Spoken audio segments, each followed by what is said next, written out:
kekudusan harga mati. Maksudnya tidak bisa ditawar. Kalau bicara tentang kekudusan, Tuhan tidak bisa ditawar.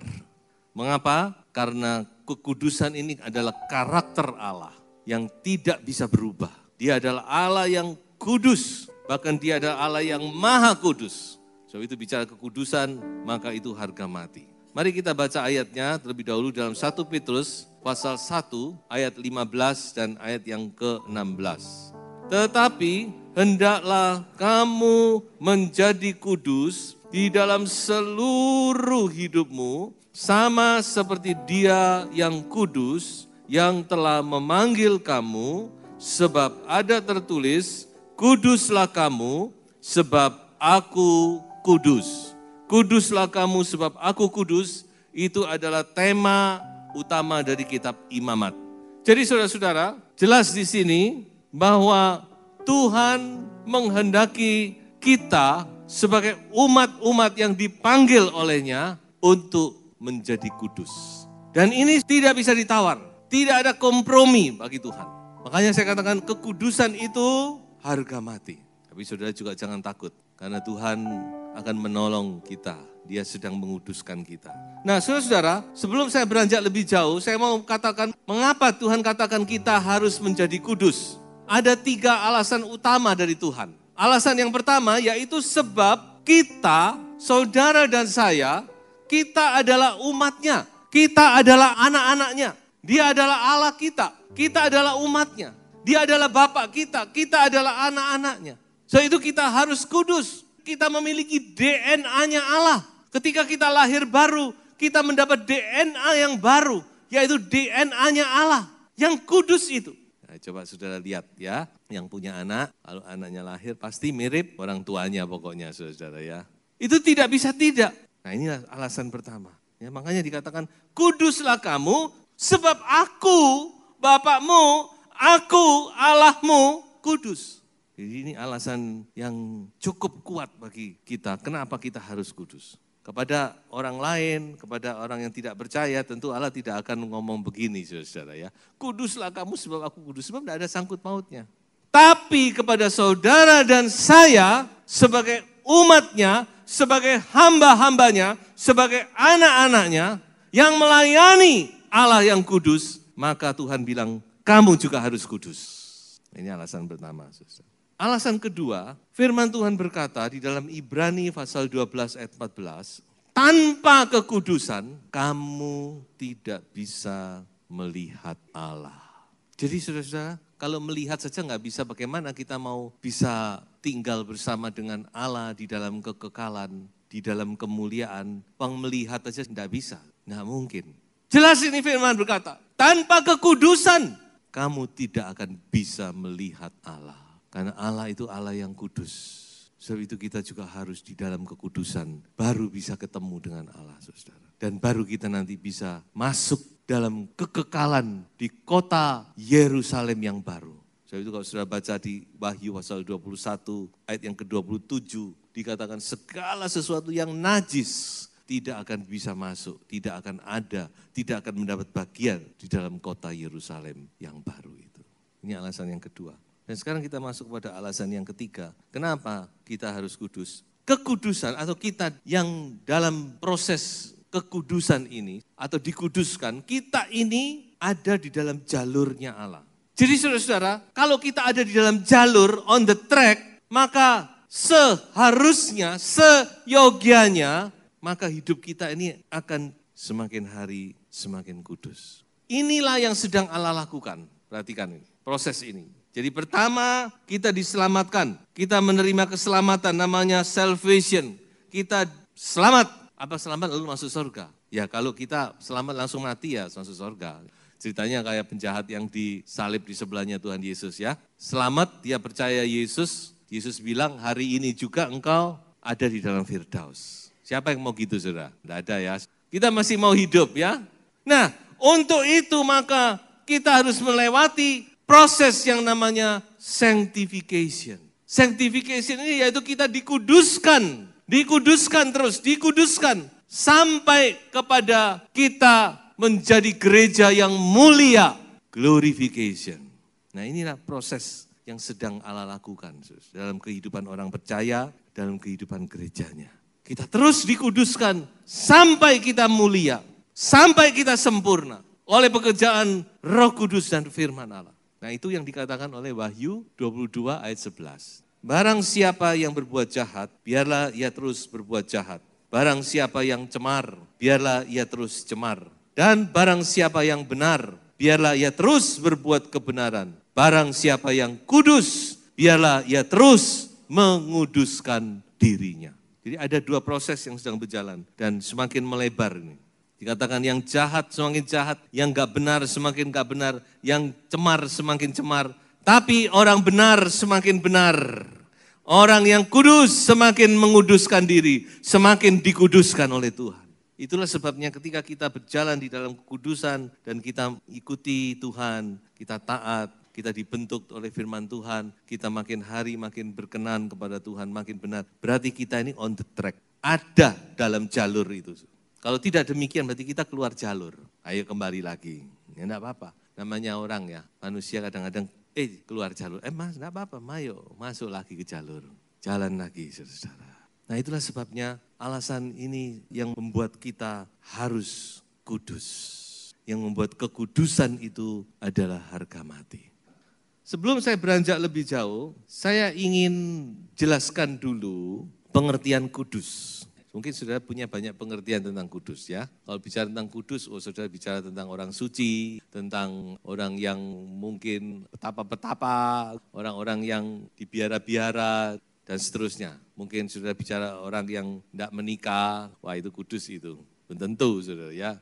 Nah saudara-saudara, mari kita melihat apa pengertian kudus yang mendasar dalam Alkitab. Kudus atau dalam bahasa Ibrani dipakai kata kados. Jadi kata kudus itu sebenarnya dari bahasa Ibrani atau bahasa Arab, kados. Dalam bahasa Yunani hagiasmos, pengertian dari dua kata ini hampir sama, yaitu to be set apart atau to be separated unto God. Artinya adalah dipisahkan atau dikhususkan bagi Allah. Nah ini, nyata pengertiannya bukan seperti yang kita pikir kudus itu suci dan sebagainya. Itu suci ada lagi. Tapi kudus ini pengertian kudus yang hakiki adalah kita dipisahkan untuk Allah, dibedakan untuk hal-hal yang kudus. Dan ini sebenarnya kita bisa gampang mengerti saudara-saudara ya. Tentu saudara dalam hidup ini ada hal-hal yang biasa, ada hal-hal yang khusus. Betul saudara? Contoh ini contoh, baju. Saudara punya banyak baju mungkin di rumah ya. Tentu ada baju-baju yang saudara khususkan. Oh ini baju ini kalau ke pesta baru saya pakai. Yang ini gelangsaran. Ya, yang dipakai sehari-hari. Oh, yang ini buat tidur, ya. Ibu-ibu di rumah punya banyak alat-alat, punya banyak sendok garpu, piring dan sebagainya. Saya yakin ibu-ibu ada pecah belah yang dikhususkan, betul? Ini kalau ada tamu, kalau ada pesta baru kita pakai. Kalau sehari-hari pakai ini. Nah, kira-kira demikian, saudara. Dari sekian banyak manusia di dunia, maka Allah punya manusia-manusia yang dikhususkan bagi dirinya. Ini maksudnya dikuduskan. Dia terpisah dari yang lain. Ini khusus milikku. Ya ini saudara dan saya. Apa sih bedanya kita dengan manusia kebanyakan sama? Tapi bagi pemandangan Allah, saudara dan saya ini khusus dimiliki. Pada waktu bangsa Israel keluar dari Mesir, maka Allah pagari dia. Karena ini biji mataku ini khusus. Di antara segala bangsa yang ada di saat itu, Israel dijaga oleh itu. Dan dari suku Israel, ada suku Lewi yang dikhususkan. Jadi kekudusan itu bertaraf rupanya. Dari suku Lewi, ada keluarga Harun yang dipilih untuk menjadi imam besar dan imam-imam. Ini arti kudus itu begitu. Jadi saudara bisa melihat betapa saudara dan saya ini punya nilai yang luar biasa. Walaupun kita sama dengan yang lain, tapi di pemandangan Allah kita tidak sama. Haleluya. Tuhan memilih loh saudara. Tuhan memilih Anda itu atas kehendaknya sendiri. Bukan pengaruh orang lain. Bukan rekomendasi orang lain. Tapi Tuhan sudah memilih Anda dan saya. Sejak dari kandungan ibu. Bahkan sebelum dunia dijadikan. Untuk apa? Untuk menjadi miliknya yang kudus. Ya, jadi kekudusan ini luar biasa. Siapa kita, siapa Anda, siapa saya, bukan siapa-siapa. Tapi Tuhan pilih untuk apa? Untuk dimiliki. Karena nanti orang-orang ini akan tinggal bersamaku dalam kekekalan. Itu, kekudusan itu sampai di situ. Kita beda dengan yang lain. Nah sekarang masalahnya begini saudara. Dalam hal apa kita harus hidup kudus, harus separated, harus berbeda. Nah kalau kita kembali kepada ayat pokok kita, dikatakan dalam seluruh hidupmu. Jadi ayat pokok kita dikatakan, hendaklah kamu kudus dalam seluruh hidupmu. Dalam segala aspek kehidupan kita. Makanya kalau saudara membaca kitab Imamat, saudara akan tercengang-cengang. Tuhan itu sangat concern, sangat memperhatikan sampai hal-hal yang kecil yang kita anggap, aduh hal-hal gini kok diperhatikan sih sama Tuhan. Jadi Tuhan mau segala sisi hidup kita itu berbeda, terpisah, lain dari yang lain. Nah, saya hanya mau bicara tentang 3 hal yang saya anggap vital untuk kita terapkan dalam hidup kita. Yang pertama, dalam hal berbisnis. Dalam hal berbisnis, Tuhan mau kita ini terpisah. Coba kita baca satu ayat. 106 ayat 34 dan 35. Mereka tidak memunahkan bangsa-bangsa seperti yang diperintahkan Tuhan kepada mereka, tetapi mereka bercampur baur dengan bangsa-bangsa dan belajar cara-cara mereka bekerja. Kenapa Tuhan ngomong sama Musa, dilanjutkan kepada Yosua, kalau kamu masuk ke tanah Kanaan, musnahkan semua bangsa Kanaan itu. Kayaknya kejam, tapi Tuhan sudah melihat jauh ke depan. Sebab kalau tidak, pasti mereka akan terpengaruh. Dan akhirnya mereka akan menjadi sama dengan bangsa-bangsa itu. Termasuk dalam cara-cara mereka bekerja. Saudara, cara kita bekerja, cara kita mencari nafkah, itu Tuhan concern. Tuhan memperhatikan. Tuhan tidak mau kita menjadi sama dengan orang dunia. Saudara tahu toh bagaimana orang dunia bekerja? Menghalalkan segala cara. Tidak peduli apakah itu mematikan orang lain, apakah itu membuat orang lain sengsara. Bagi mereka itu tidak peduli, yang penting untung. Kalau saudara bilang, Tuhan kok ngurus sampai situ? Loh kok masalah bekerja, masalah yang kecil-kecil, masalah higienis, masalah kebersihan Tuhan urus kok. Cara makan aja diurus sama Tuhan. Apalagi cara yang begitu penting, mata pencaharian. Itu mengingatkan kita sebagai orang percaya, supaya kita dalam hal berbisnis, kita juga separated. Amin. Kita juga terpisah. Tidak sama. Ketika dunia boleh segala cara, segala tipu muslihat. Mereka bisa bersuka cita di atas penderitaan orang lain. Kita tidak boleh demikian. Kita harus punya cara yang benar. Kalau sudah mau tanya, lalu caranya gimana? Saya katakan demikian. Orang bekerja itu tentu tujuannya untuk mendapat untung. Betul ya? Dan itu wajar. Tuhan tidak melarang di situ. Semua bekerja tujuannya untuk mendapat untung. Tapi jangan kita mendapat untung di atas penderitaan orang lain. Nah ini prinsip. Semaksimal mungkin kita untung, orang lain juga untung. Kita sukacita, orang lain juga sukacita. Itu kerjaan yang paling bagus. Nah saya tinggalkan kepada sudah untuk menjadi bahan perenungan. Yang saya sampaikan adalah kebenaran firman. Saya tahu pastinya banyak pergumulan dalam hati saudara saat mendengar perkataan-perkataan ini. Tapi saya berdoa akhirnya Tuhan tolong kita semua. Kita boleh memilih jalannya Tuhan. Tidak gampang, banyak kesaksian kalau mau bicara tentang hal ini. Ternyata ketika kita memilih jalannya Tuhan, bukan berarti lalu kita kehilangan. Tidak, malah Tuhan bela luar biasa. Yang kedua saudara, dalam hal apa? Ini juga hal yang umum, dalam hal berkata-kata. Kita harus ingat ini saudara. Matius 12 ayat 36. Tuhan Yesus berkata apa? Tetapi aku berkata kepadamu, setiap every word, setiap kata, setiap kalimat sia-sia yang diucapkan orang harus dipertanggungjawabkannya pada hari penghakiman.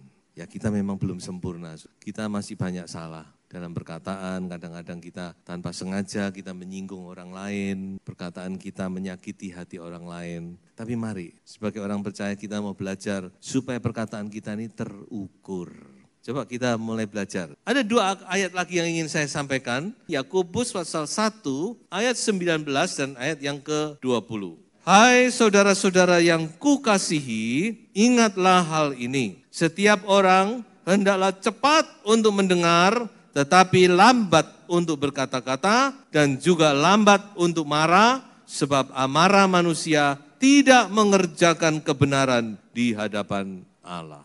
Ayat yang berikutnya, Mazmur 34, ayat 13 sampai ayat yang ke-15. Siapakah orang yang menyukai hidup, yang mengingini umur panjang untuk menikmati yang baik? Jagalah lidahmu terhadap yang jahat dan bibirmu terhadap ucapan-ucapan yang menipu. Jauhilah yang jahat dan lakukanlah yang baik. Carilah perdamaian dan berusahalah mendapatkannya. Haleluya. Jadi saudara-saudara, sebagai orang percaya, kita harus juga menjaga perkataan ini. Memang saya tahu tidak gampang, terutama mungkin bagi ibu-ibu tidak mudah. Tapi kita mau mengikuti firman Tuhan, amin.